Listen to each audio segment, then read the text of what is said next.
शहरात सार्वजनिक ठिकाणी कचरा न टाकण्याचे फलक लावून आवश्यकतेनुसार बीट मार्शल्स नेमावेत. सर्वकष स्वच्छता अभियानात आयुक्त सौरभ राव यांचे निर्देश. ठाणे महानगरपालिकेच्या वतीने सर्वकष स्वच्छता अभियान डीप क्लिनिंग कॅम्पिंग शनिवारी महापालिकेच्या वर्तकनगर प्रभाग समिती कार्यक्षेत्रात राबवण्यात आले.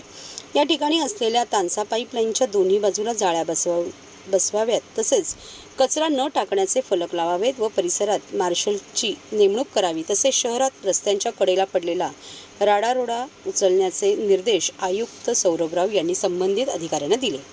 सर्वकष स्वच्छता मोहिमेत सफाई कर्मचाऱ्यांसमवेत आयुक्त सौरभराव, अतिरिक्त आयुक्त 1 संदीप माळवी, अतिरिक्त आयुक्त 2 प्रशांत रोडे, उपायुक्त जी गोदेपुरे, तुषार पवार, वैद्यकीय अधिकारी डॉक्टर राणी शिंदे, सहाय्यक आयुक्त रंजू पवार यांच्यासह विविध विभागांचे अधिकारी, कर्मचारी व शिवशांती प्रतिष्ठानचे स्वयंसेवक उपस्थित होते.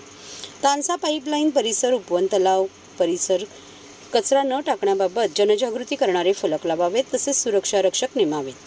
तसेच ज्या ठिकाणी कचरा कुंड्यात ठेवण्यात आल्या आहेत त्या कचरा कुंड्यांमधील कचरा दिवसातून 2 वेळा उचलला जाईल या दृष्टीने नियोजन करण्याच्या सूचनाही आयुक्तांनी यावेळी दिल्या.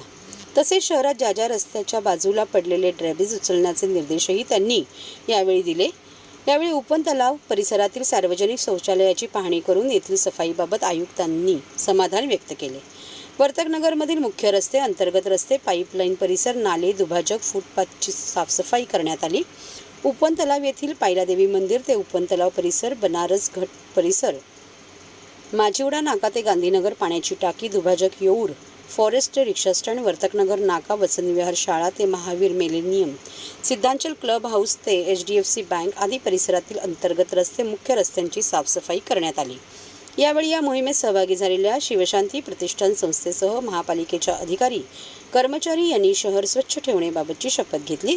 तसेच उपवन येथे ओल्या कचऱ्यावर प्रक्रिया करणाऱ्या झिरो डंपिंग ग्राउंड या वाहनाची माहिती आयुक्तांनी जाणून घेतली.